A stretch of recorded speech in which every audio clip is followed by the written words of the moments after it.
when you open the door for somebody else.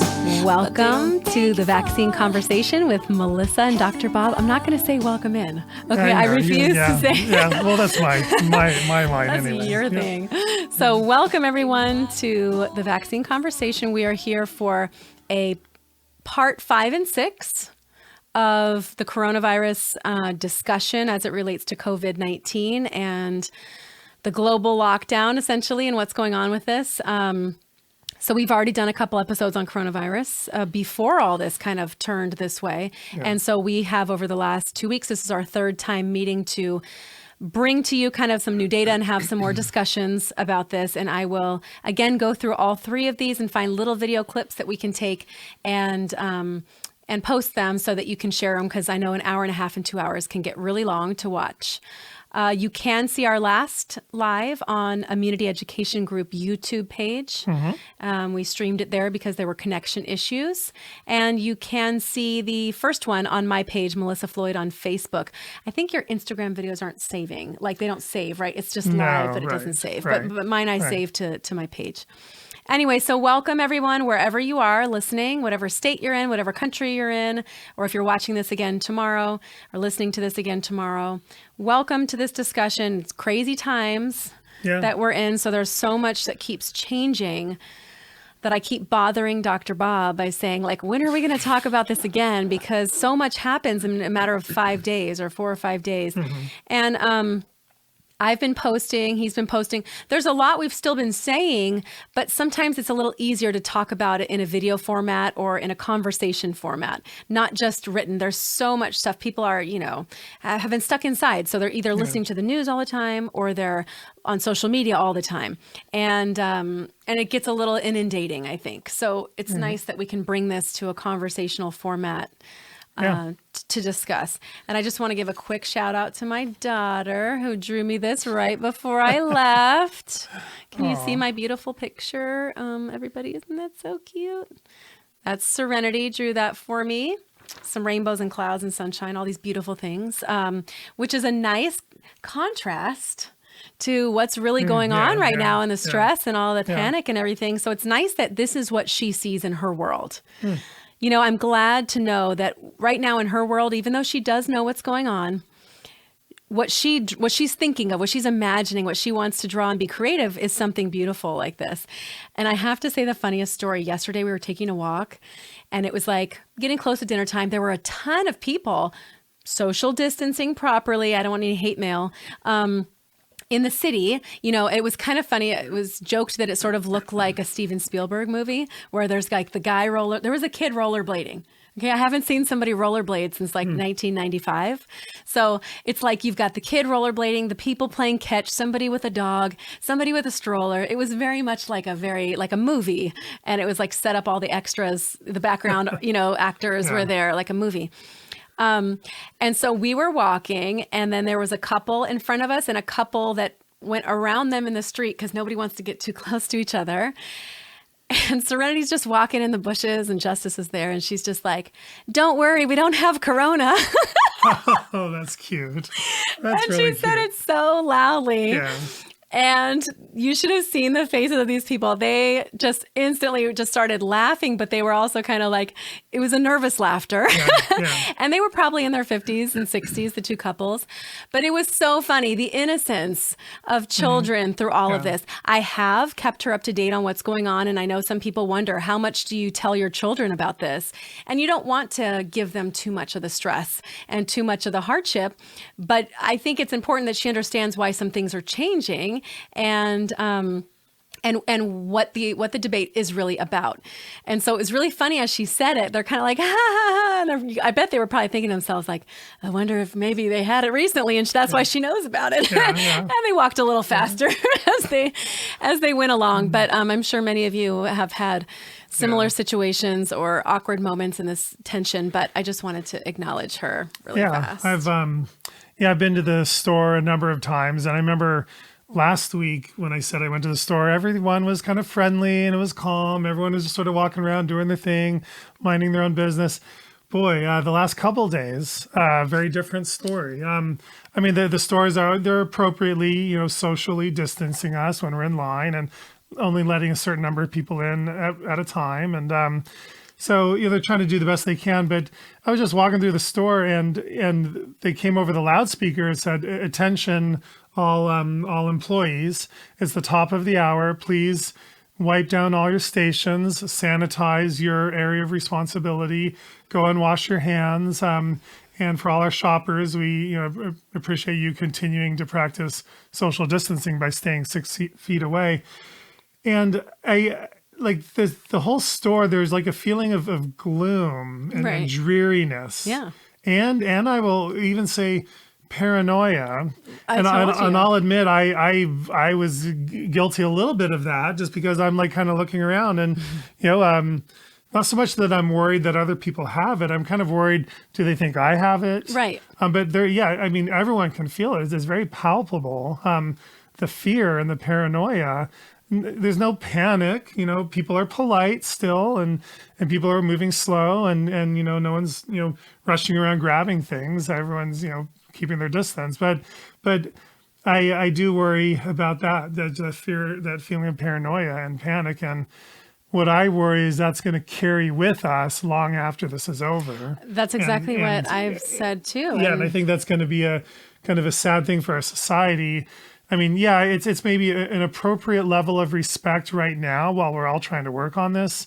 But I think we all have to hopefully come to a place where we can get past this once this is over, and we can, hug each other in public and touch each other and be friends and touch the same things, and that I don't know. I don't want to see this paranoia stay with us as a society, and that's pretty important to me. But And it feels not just I mean, I do also, on top of the paranoia and the suspicion, I'm getting this feeling that we are creating a society of hypochondriacs too.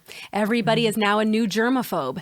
Everybody's afraid to touch anything, afraid to go Yeah. anywhere. People are feeling symptoms that they don't have, or exacerbating symptoms that aren't as serious because they think they feel it. I've had people in the healthcare industry message me and say, I had a cough, and instantly I'm thinking it could have been, usually she would have thought it was seasonal allergies, but because of what's going on, as soon as she has a cough, she's thinking, is this what this is? Should I go in? Is there a problem? Like all of a sudden, every tickle in your throat starts to feel like this is potential danger.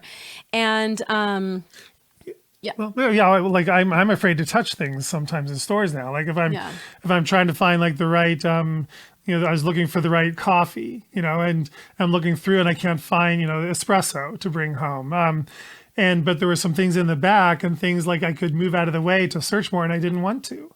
Like I literally found myself just walking away instead of moving things around that other people had touched. Just because I don't know, I'm feeling that, just a little bit of that personal germophobia a little bit, and it's hard even for you, who's a it's hard pediatrician, to get literally around. exposed to every germ all the time. Well, the first thing I want to talk about today is just, and this is not based on an article, it's just more of our discussion here, is this. Okay, so I did a post today about asking for hospital staff and hospital workers to weigh in on how the situation was in their state, in their hospital, what they have seen, if they're seeing a lot of cases, if they're seeing a high percentage of positives, if they're seeing also an increase in flu this season, because I kind of wanted to get an idea of what's going on. We keep hearing, it's very similar to the vaccine debate, I have to say. We keep hearing, we get a couple of those social media stories that go viral about a nurse or, hospital employee that basically is all covered up with behind them, making it look like this is a war zone. Okay, so we've seen a couple of those flying around the internet.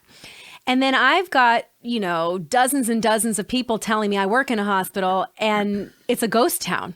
And there's nothing in between. It is literally, they're turning away people. There are tents. Everybody's on a ventilator, or they're the slowest they've ever been in 20 years. Mm-hmm. They don't even have any cases. The cases were so mild, they sent them home, and nurses are being asked to take paid leave.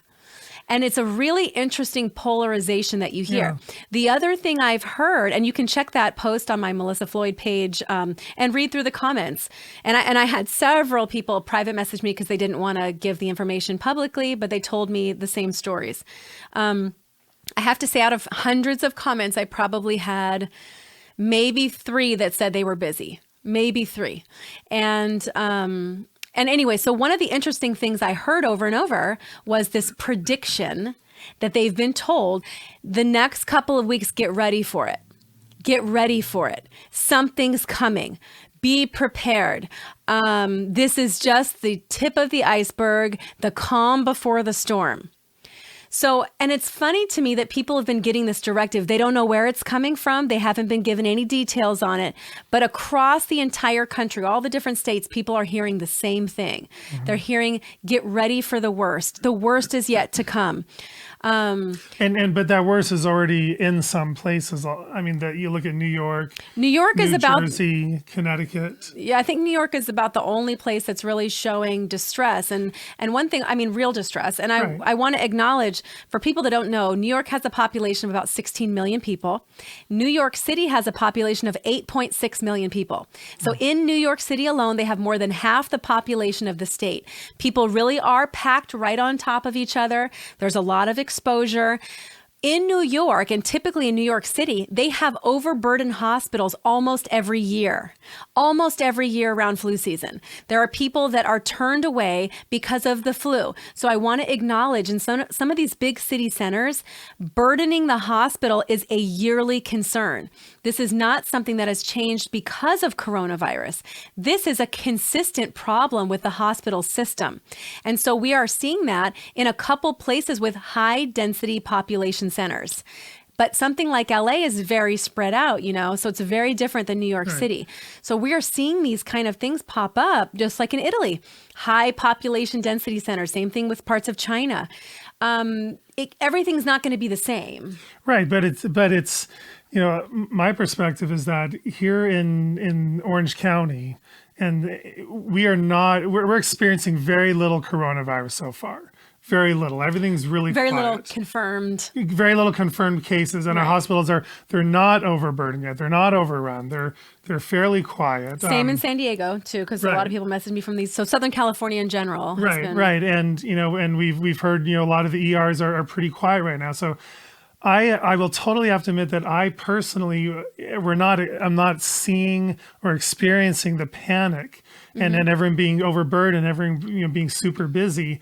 But we know that there are places where that's happening. I mean, and like a few of your emails, a few of the comments, like Chicago is being hit like really hard. A nurse there said we were slammed, really overburdened, not just with the flu and all the regular stuff, but made worse by the coronavirus situation. Right, but the bigger point, in New York as well. So no, but I think I don't want to make the mistake of I don't want people to think that we're saying that that this is not a problem anywhere and that, no hospitals are experiencing problems, because some are. And we've heard from nurses and doctors just that, they're out of personal protective equipment. They're out, I've heard. And half the burden is rule out COVID cases, people that have symptoms, but they don't know if they have it yet. So they're trying to, isolate them until they know, or they're half of the problem is they have all these people coming in with cold symptoms, with flu symptoms and respiratory distress,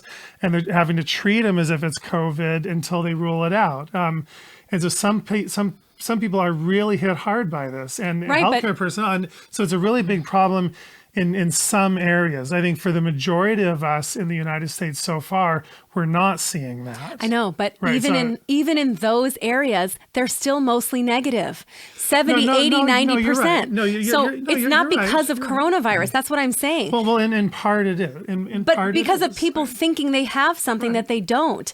That, to me, is driven by media panic. Yeah. Media fear and panic is convincing people who would usually just go, oh, I have a flu, to run to the hospital and now overburden the hospital. In some of these hospitals, they're ventilating people out of precaution, not out of necessity. No. Yes, I had a Ventilator? Yes, they're putting everybody on a ventilator that came in just out of a precaution, not for anybody who had mild symptoms. They send those home. Right, but right, anybody who right. had serious, it wasn't because they literally cannot breathe and they have to be put on a ventilator. You got that feedback from I did. from someone. Yeah, from I've been getting feedback for 8 days worth. So I have like a whole ton of actual first-hand accounts all over the country. Yes, New York City is having like a higher situation there. But again, they have 8.6 million people in a very small space. Things travel quickly. And they have had also a very hard flu season this year. They've had the second highest flu season that they've had in over 12 years since they started documenting. And actually, from the time it started to the time where we are now, it's even worse than the 2017-18 season. So the actual numbers in February 6th in New York, they had 17,000 cases of lab confirmed influenza in 1 week. So they are seeing a very high trend in New York already, and that was overburdening them. In fact, in February, there were articles coming out in all the newspapers in New York that were saying the deaths are rising, the worst flu season in years, and people are too concerned with coronavirus to pay attention. And so what's interesting is they were warning people, and this is in February, they were warning people about the hospitals being overburdened already. Things were maxed out already. I've heard from so many hospital staff that the PPE that you're talking about, the personal protective equipment, has been hoarded. People were going in there early on when the panic started, and they started taking it all. So now people have to lock up their masks. They're only allowed to have one mask. It's not because we have so many deadly cases coming in that are, you see what I'm saying? I think the message that people don't know how to distinguish between a hospital having a lot of cases, running out of protective gear, and because of corona. But it's not really because of corona, because the cases that are coming in the respiratory distress, 70, 80, 90, even higher % of those cases are negative. Are testing negative. I think that's important because people have to understand that even in New York, I saw that, Jennifer Margulis shared that story of her brother, who's an attorney in New York, and he's talking about it's a war zone essentially, and he wanted people to know that. He said over 70% of the cases so far are still negative, but people aren't going through the fine print to see that. When you've got a long account of something, all they hear is New York war zone. I want people to, I'm not trying to minimize what's going on, but we have to put it in context. They are a high populated city. They have overburdened hospitals every single year. They've had a higher season for flu cases this year, including deaths. In New York, there are 4,500 deaths from flu and pneumonia every single year. So almost 5,000 from pneumonia and flu every single year, including over 15,000 lower respiratory illness, lower respiratory disease deaths as well in New York. So I just think that before people freak out, they need to put these numbers in perspective, and they cannot assume that what's happening in New York is going to happen in your city. Right. You can't say because it's happening there, LA is next. Every major city is going to be next. That's just, everything is displaying different symptoms, essentially, based on the conditions. I agree the hospital systems are overwhelmed. They're overwhelmed in a lot of major cities. I had so many hospital staff and personnel and doctors and nurses message me today to say, we don't have enough of things all the time, not just now. And that's a problem for when things like this take over. So it's even worse. It's made, exponentially worse now. Right, but it's not even made worse necessarily by positive corona cases. Right, yeah. It's the panic. It's the burden of the outbreak where it's causing everyone with, respiratory symptoms to come in. It's the burden of the outbreak, and not necessarily positive cases of the virus itself. But one perspective I have, I've heard from medical personnel, and they had a perspective that kind of spoke to me a little bit that I think we have to be a little careful of, because a lot of nurses, a lot of hospital personnel are being kind of are being laid off or sent home because their hospitals are slow.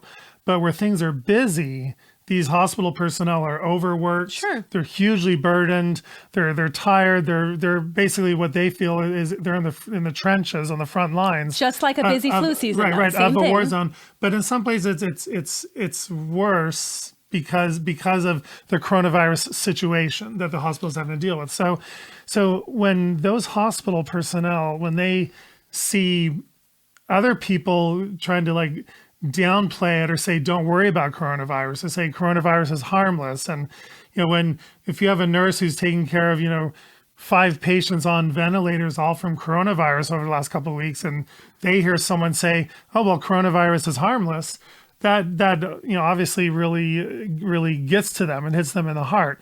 So of course, coronavirus is harmless to most people, and almost everyone who catches it is going to be just fine.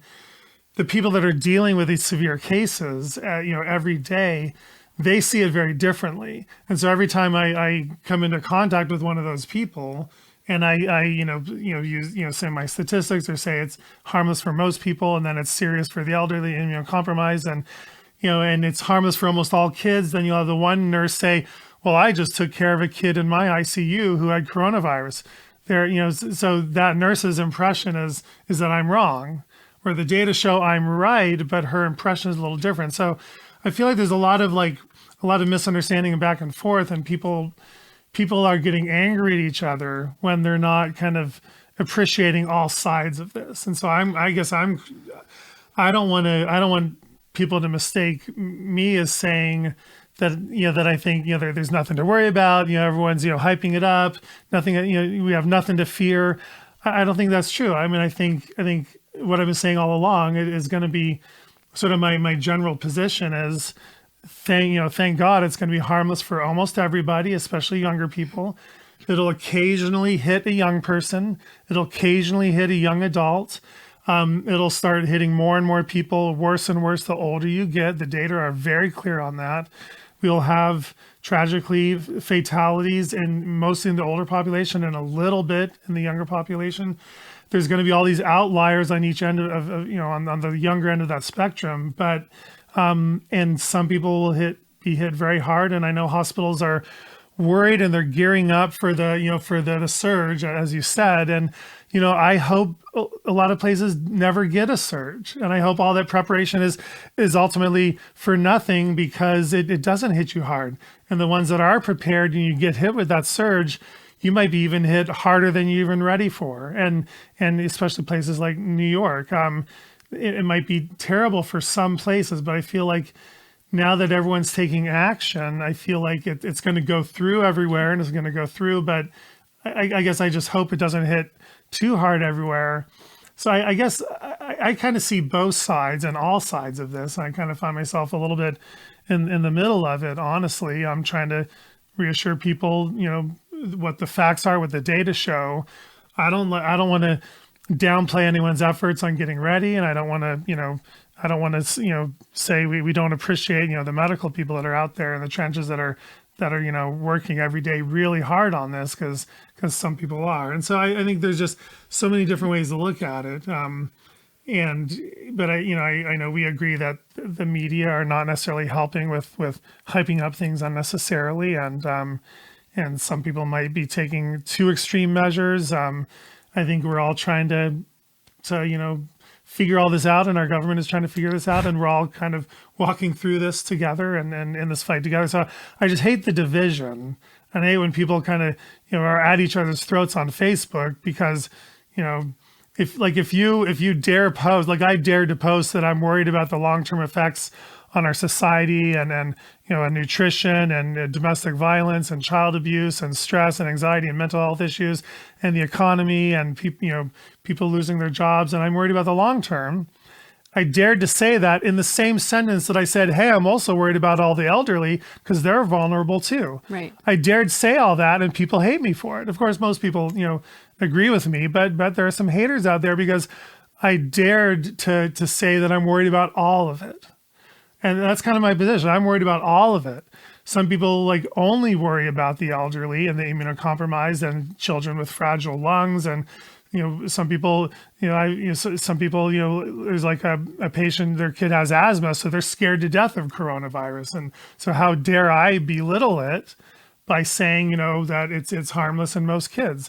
That's her perspective. And for her family, her perspective is the right perspective, because she's scared about her kid with fragile lungs. So, and I would just love it if everyone just got together on the same page. We all want the same outcome. We all want to get through this. We don't want the economy to suffer too greatly, but we don't want too many people to die. And we're all in that same boat. We have different perspectives on how to get there and how to best achieve that. But I think that's a great difficulty for us as a society. And I think that's going to create more and more division, which breaks my heart, but that's the reality of it. Okay, but here's the thing. Here's the big thing about all this. People are very hyper aware of COVID-19 right now. It's all that's being talked about. Every single death is being watched. Every time a new number comes up, it's, oh my gosh, the tragic loss of this person. This is the same way that we see the medical establishment put out articles relating to a vaccine preventable disease, a death from that, to bring attention to it, to talk about how deadly something is, right? The reality is, and I have to say this again, I know I've said it before, I have to say this again. The reality is we have between 20 and 50,000 people every single year that are dying from respiratory illnesses. These are respiratory viruses. It could be influenza, it could be rhinovirus, it could be any one of these other viruses. It could be a virus from the coronavirus family. Every single year, people are dying. And nobody is stopping to say, what about this? What about this person? What about this person? People go about their lives. People go to work, the economy is moving, and nobody's asking people to social distance and shaming them for standing too close to somebody or not respecting this enough. The thing is, people are used to the flu. They're used to all these respiratory. This is life as expected. It's normal. What's happening right now with COVID-19 is, to me, it is another influenza, but it's a new one. And so we've had the flu in all of our lifetimes, has been there since the moment we were born. So it was part of our life from the beginning. This is now something new that has come along in addition to the flu that still exists, which the combination might make things a lot harder for people. Again, people coming to the hospitals that are getting tested are the overwhelming majority is negative for coronavirus, which means they have respiratory symptoms of something else that's making them sick enough to go to the hospital, but it's not coronavirus. It's one of dozens of other things that they could have. This has been going on every single year. Okay, nobody's worried about the person who's just lost their family member to rhinovirus last year because they got sick and died in a hospital, including children that are dying from things like influenza and other viruses. You can't pick and choose when we have to be empathetic. And I'm not saying you. Right. You can't pick and choose when it's a time to stop the world for empathy and when it's a time to go on and not worry about each of those lives. A life is a life. There are children that died in car crashes just yesterday, today. There are children that died of abuse. There are children that have died of all these different things, adults that are dying of things all day long. According to the CDC, we have that, in 2017, 43,000 deaths from influenza and pneumonia. Okay, that's 2017. According to Kaiser, so everybody says, well, the CDC inflates their numbers, which I agree as it relates to just the flu, but I do think that the numbers are correct as it relates to the flu and other respiratory viruses that lead to complications like pneumonia. Right. Kaiser's data, according to 2018, was 48,000 deaths in the United States. So almost 50,000 people died that year. 50,000 lives and relatives of every single one of those people. And some of those people were children. Some of those people were teenagers. Some of those people were in their 20s, their 30s, their 40s. They were healthy before it happened. There were a lot of people dying. It was happening all the time. And people didn't know about it because it wasn't on the news 24/7. What's happening now in our culture is we have the media going crazy and people are quarantined in their homes and they have nothing to do but watch the media. So everything is like way intensified. And every single one, these hospital workers have been working their butts off on the front line every single year of their life. Maybe there's a national disaster or a catastrophe that happens and they're in there doing it and they're constantly doing it. And I don't think anybody questions the work and the investment and the amazingness of all these healthcare staff and professionals and hospital staff that are there for all of us, for all of our family members in emergencies, whether it's a car accident or a terrible fall or something that causes head trauma. They're there for us and everybody is there supporting these people and praising these people. This is not a question of whether or not we acknowledge the healthcare staff and acknowledge that they're working hard. That's never been a question. But the data is not showing the war zone from the positive cases of this virus affecting everybody left and right in every city across our country, the way that the media is presenting it. That's all I'm arguing. That's all I'm saying. Right.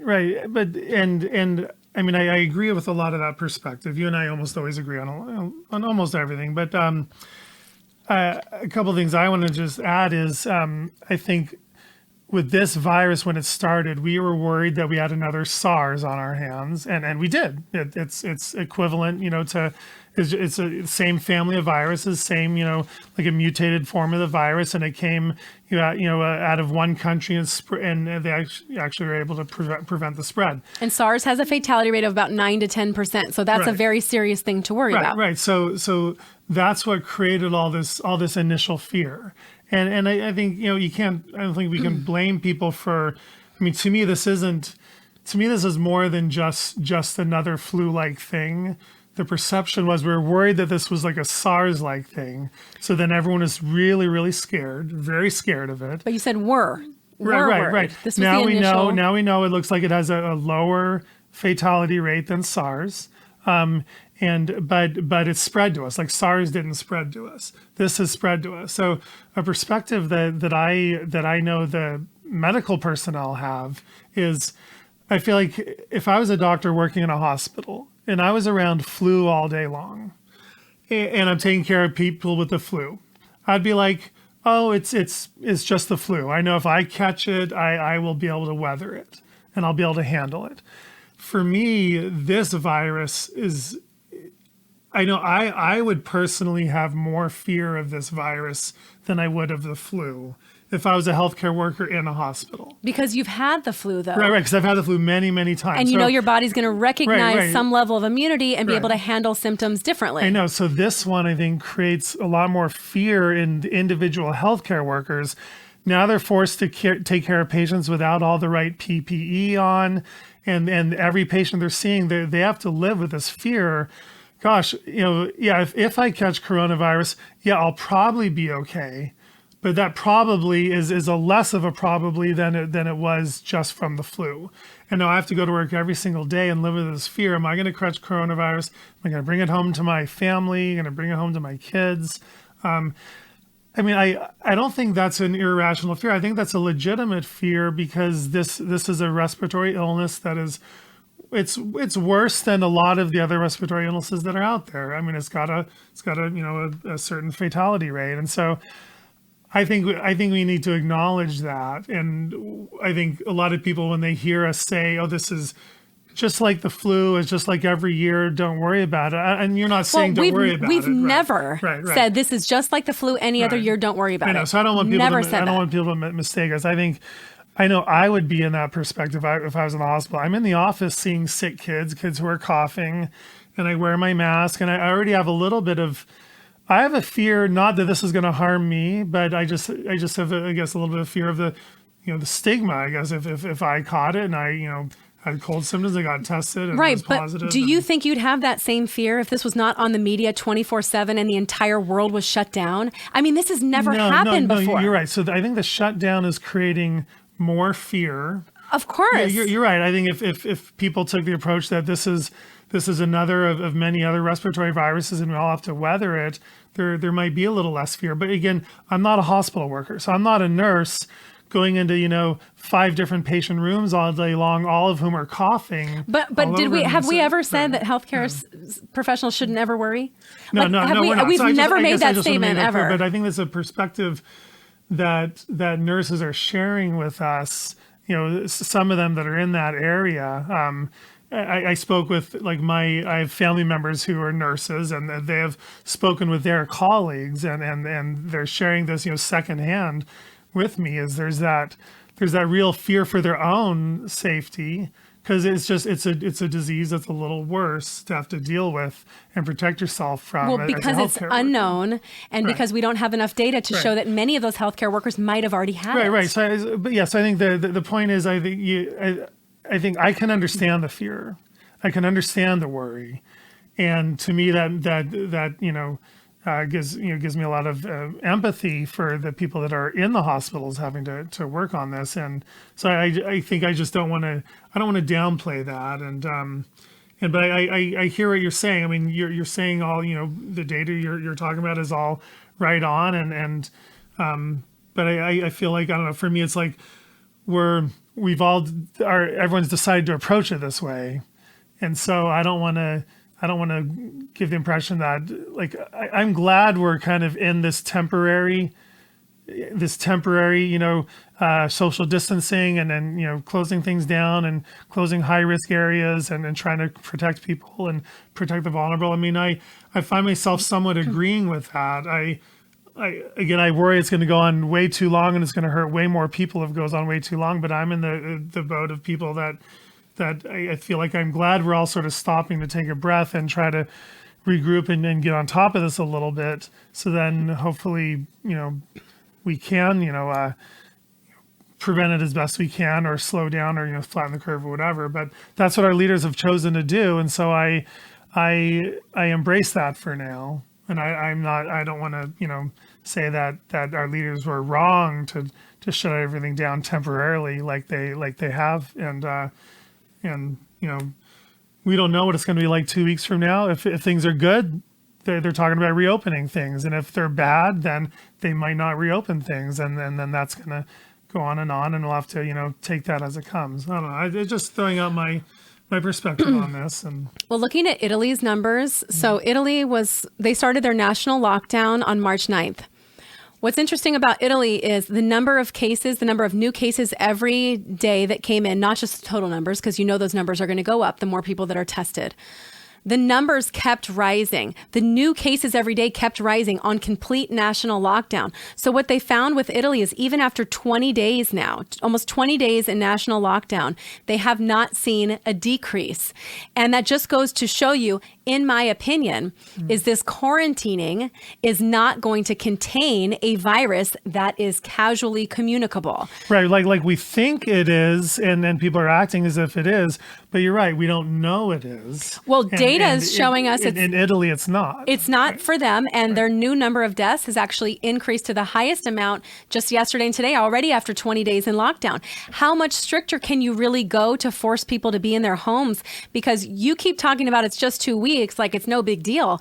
But listen, that 2 weeks, with another 2 weeks and another month, you can't outrun the virus. The thing is, and again, I have to say this because I don't think people understand, when you flatten the curve, you are just stretching it out over longer periods of time. You're not decreasing the number of cases. You might not even be decreasing the number of deaths. Right. Well, yeah. Well, the benefit of that is the healthcare system can be ready to take care. I know. I know this. I'm telling you guys. We've said this before. They know. Right. So it's just we know what it's supposed to do. Right. But people are not everybody's educated on this. Right. The average Joe in America thinks we're flattening the curve to cut off lots and lots of people that would have had it or died. Right. That's not what's going to happen. And there are some serious concerns from experts that we're going to actually overload the hospital system because we're going to have more and more months of this as this stretches out. And my fear is at some point when we, relax the restrictions, it's going to be there. The virus is going to be there. It's still going to be there. Yeah, and we're going to spread it. Yeah, and then we're all going to be living with this dread and fear as we all go out back into public. But I mean, it's going to happen. And all of a sudden, the cases are going to come back up. If they've temporarily gone down, they're going to come back up again. What are we going to do? We cannot quarantine for 18 months. So this original theory was that 18 months is what it would take for strict lockdown, strict quarantining to let the cycle of this virus pass through its curve. But what they're going to see now is they're going to see other countries that have not experienced this, that are getting ready to go into their winter time, their winter time, that are now going to see surges that they're predicting, like in Africa, they've had nothing, but they think the heat has really kept it from spreading. And because the heat for this particular virus seems to kill it in the nasal passages, from what I've read. And so now it's going to show up in Africa during our summer, their winter, and then it's going to cycle back to us again. And Dr. Birx from the White House has said multiple times, this is going to be a 3-cycle thing over 3 years until about 50% of the population gets it. Okay, so the thing is, we can't stop our economy that long. Like, God bless you that you're so naive and innocent to think that the 2 weeks is going to be all it is, and we're going to go back, and we've done our part. We've all done our part to just make it a little better on everybody. The problem is it's not enough. Italy has now been on lockdown for 3 weeks. They are now talking about increasing their restrictions to a point where you are going to be fined for being a certain amount of distance from your home. And they're going to watch your cell phone tracking to see how far you are from your house. They're going to they've already fined 45,000 people, have received tickets. They have a term of imprisonment of 2 years if you lie to a police officer to say you're going to the grocery store, but you're really hanging out with a friend. They want to go further with their restrictions, but they have to remember people have already been stuck inside their houses already 3 weeks. So now as they go stricter, it's not like they just started from scratch. We're dealing with a population that are already cooped up and they're already going a little stir crazy. People have already lost their incomes. People are already stressed and fearful for their families, fearful for how they're going to feed their families. People with mental health issues are getting worse. Domestic abuse is getting worse. We're in a recipe for disaster, and then they're going to go stricter. The problem is it's not going to stop. Right. It's not going to stop. Right. And I think a lot of health experts would ask, is this infection worth such extreme measures for a long period of time? If this was like an airborne Ebola that was killing everybody left and right, of course, we would all be on a complete lockdown. But is this particular infection, given all the other respiratory infections you already have that are all transmitted the same way and all have the same symptoms? But even Dr. Fauci, you saw his statement, right? Right. I didn't. But is this infection worth going that far for that long if it's not even going to make a difference? Well, this is what they just discussed in the New England Journal of Medicine. So Fauci's a co-author on this. And I don't see this is March 28th. Oh, this is today. No, this was already a couple days ago, but I forget when it, March 26th, sorry. March 26th, called COVID-19 Navigating the Uncharted. It's an editorial. Dr. Fauci, as you know, is one of the White House doctors, and he's testified before Congress promoting a vaccine. Yeah, he's with the National Institutes of Health. Okay, so the quote that he says in here is, on the basis of case definition requiring a diagnosis of pneumonia, the currently reported case fatality rate for COVID-19 is 2%. Okay. He said, if one assumes that the number of asymptomatic or minimally symptomatic cases is several times as high as the number of reported cases, this is what we've been talking about, that a lot of people got this, they didn't know what it was, they've had it and recovered. Okay. So he said, if we assume that that number is several times as high as the reported cases, the case fatality rate may be considerably less than 1%.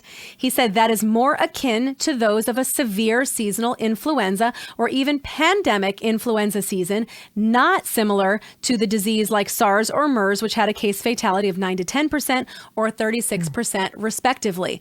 So even Fauci is literally saying, the data looks like this is more of a severe influenza. Okay. And you're saying we come to the point of we have to decide as a society, is this virus so severe that we are willing to allow for the decades worth of not just the economic. People like to say this is a money thing and people are choosing it's all about money. Let's get the economy going. You have to understand, you guys, the economy gives people money. Money is how people provide for their families. It's how they pay for healthcare. It's how they pay for their treatments. It's how they pay for food for their children. These things actually equate to life or death. So money is necessary for people to exist. It's not just for the billionaires out there who just feel like they're losing money. We're talking about basic survival. So if you have that discussion, is this virus serious enough you have to look at data. That's all you can do. You have to look at the data, and it can't just be New York. It can't just be New York, which is always usually overburdened at this time with the flu season. Again, they usually have 4,500 influenza and pneumonia deaths every single year just in the state of New York. Right now, they're at about 800 or 900 deaths from this. And yes, every death is tragic, like you always say, but people are dying every day and nobody's stopping to sit here and have an ethical conversation about it because people go about their life as usual because they're used to it. So this is something new, and we've never seen a global shutdown. We've never seen the entire world shut down for something, for a virus, for an illness. And now that data's coming out, and that takes us to our next point, is discussing this, the change in the UK model. This caused a huge stir on the internet yesterday, a huge stir. And Thursday.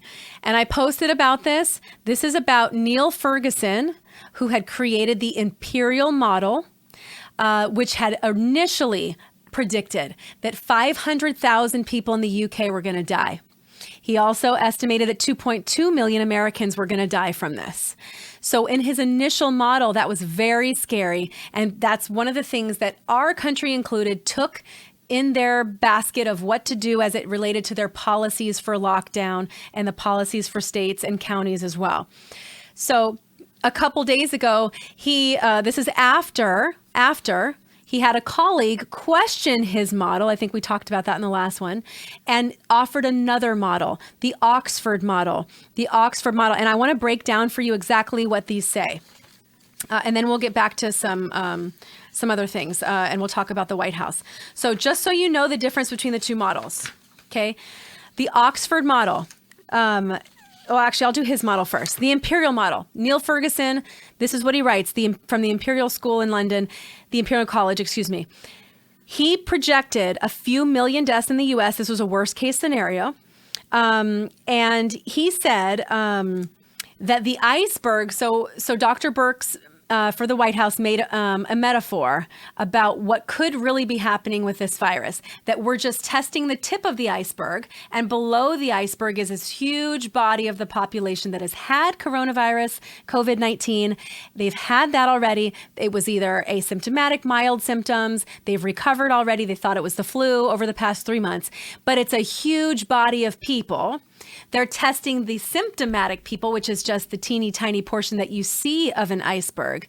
And so the data on mortality and fatality rates are way off because they're only testing from that small little tip of the iceberg instead of including the entire iceberg. Okay, so what the imperial model says is there isn't that big body of iceberg underneath it. Those people don't exist. This hasn't come into the population yet. And so his projections were much higher. And he said that people had to do social distancing measures for 18 months in order to escape the 500,000 dead in the UK and the 2.2 million in the United States. We would have to social distance with extreme measures for 18 months. Of course, we know people cannot be out of work for 18 months. So that's just not a reasonable or plausible model to use to actually apply to countries. That was, he said, the only way we could keep the death toll. But he said it would not happen over a few months. It would need to be a good year and a half. And so he had a colleague come across who said, I don't agree with this model. This seems very unlikely according to this random sampling population testing in South Korea. We are seeing a bunch of people showing up positive with antibody tests that did not ever present to the hospital, did not ever show up seeking medical care. And we're realizing that the fatality rate in South Korea is 0.9%. That's overall, including the elderly, and the elderly make up a huge portion of their population there. So the actual percent of fatality rate for under 50 would probably be closer to 0.02, 0.01, maybe even lower than that. Okay, this is South Korea. So now they realize they're looking at this data saying, well, maybe what we need to do is test our population with antibody tests and realize that there's a chance half of our population might have had it. So that article came out, and this new approach, the Oxford model. The Oxford model says that there's a gigantic number of people who've already been infected by the coronavirus. They didn't realize it. And that as countries, we need to do antibody tests for everybody to have an idea of how big this really is. If it's very big, the numbers of people are very big, then we realize this is not that big of a deal because it's been floating around here for 3 months, and a big portion of our population has created immunity to this. And we're actually getting closer and closer toward herd immunity, which, remember, the UK predicted to be 60%. And it said we will have a peak. It will be very tall and sharp, but then we will have the curve and it will come down, and it won't be an 18-month problem. It will not be an 18-month problem. It'll be a crisis of a few months. It will only be a tiny percentage of people that were infected that become very ill. And even though that number still seems like it's a large number, it could be tens of thousands of people because the infected population is so gigantic. The fact that we've already done some of these 2-week quarantining measures to flatten the curve will help lighten the load on hospitals. But the virus has already spread too far, too fast, and it cannot be stopped.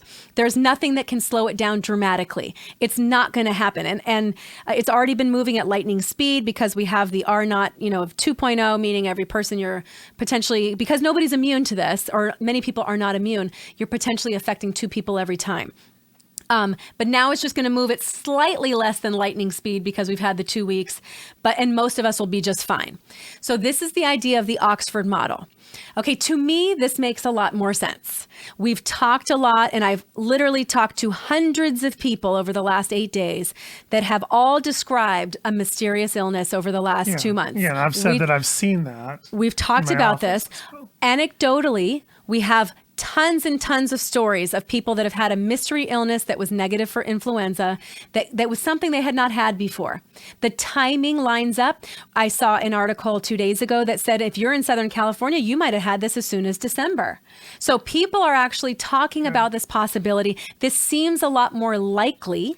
Right. That we have a big portion of the population that has already been exposed to this and they thought it was a flu, they thought it was a bad cold, maybe they were even hospitalized, thinking it was some other respiratory virus that nobody had a name for, but that we have a big portion of the population that has had this already, and therefore when we are calculating the numbers, mortality, fatality numbers, when we calculate them and you take the death totals that seem so high, dividing by the number of hundreds of thousands, if not low millions of cases that we've had in our country, that number becomes a lot more like a severe or pandemic flu season. Yeah. So, but I think since we don't know for sure yet if it's gone through, and many, many people have it, again, it's a model and it's a prediction based on the idea that many people already have had it.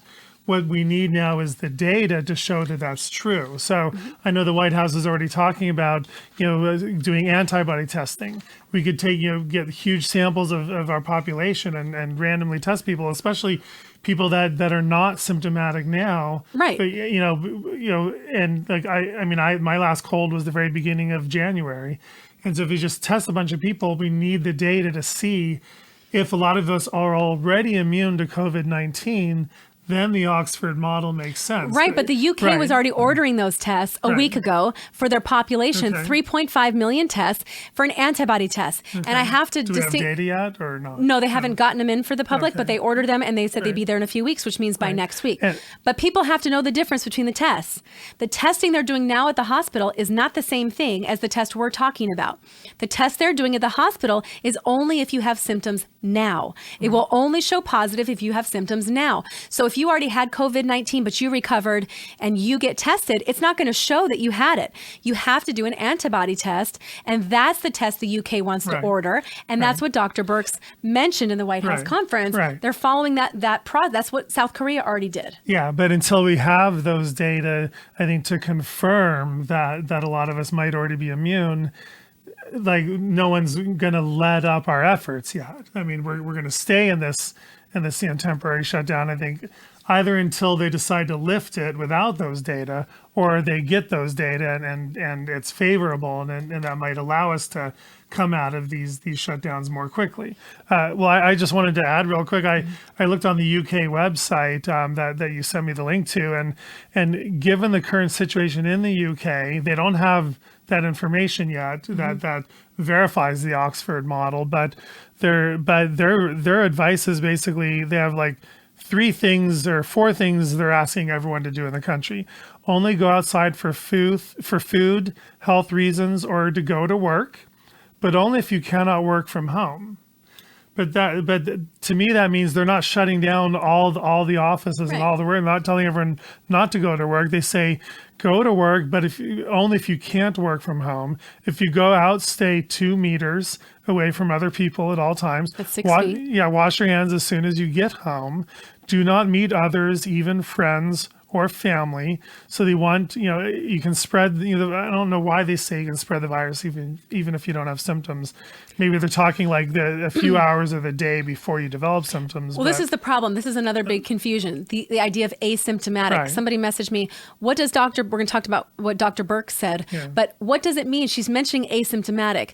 I don't think people understand what that means. And I think the media has made that, we said this last time, to make it seem like that means you have zero symptoms at all.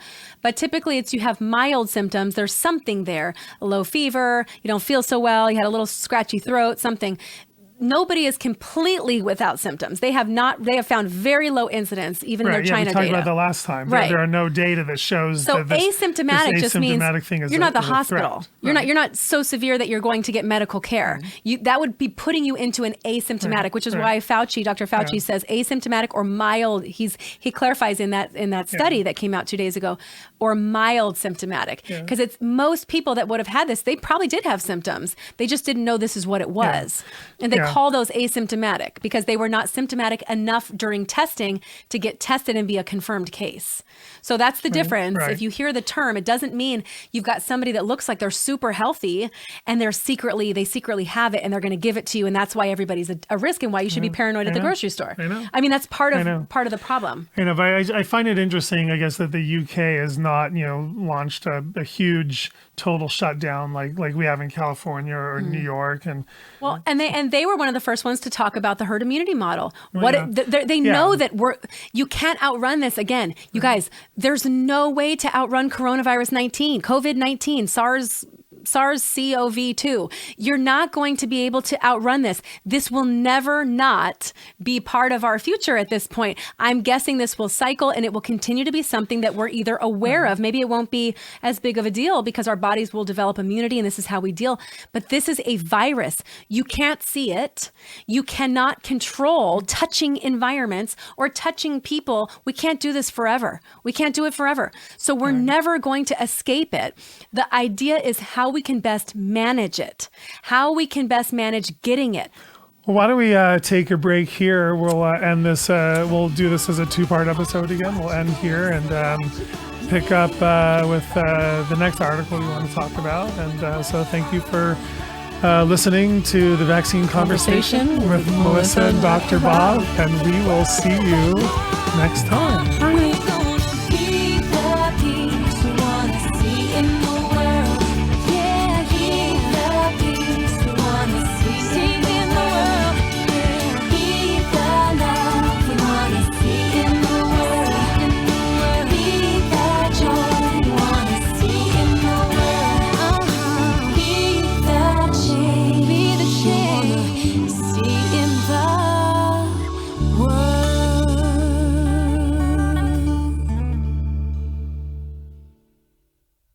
The information in this podcast is for entertainment purposes only. It is not intended as medical advice. Always consult your healthcare professional for information on vaccines and infectious diseases.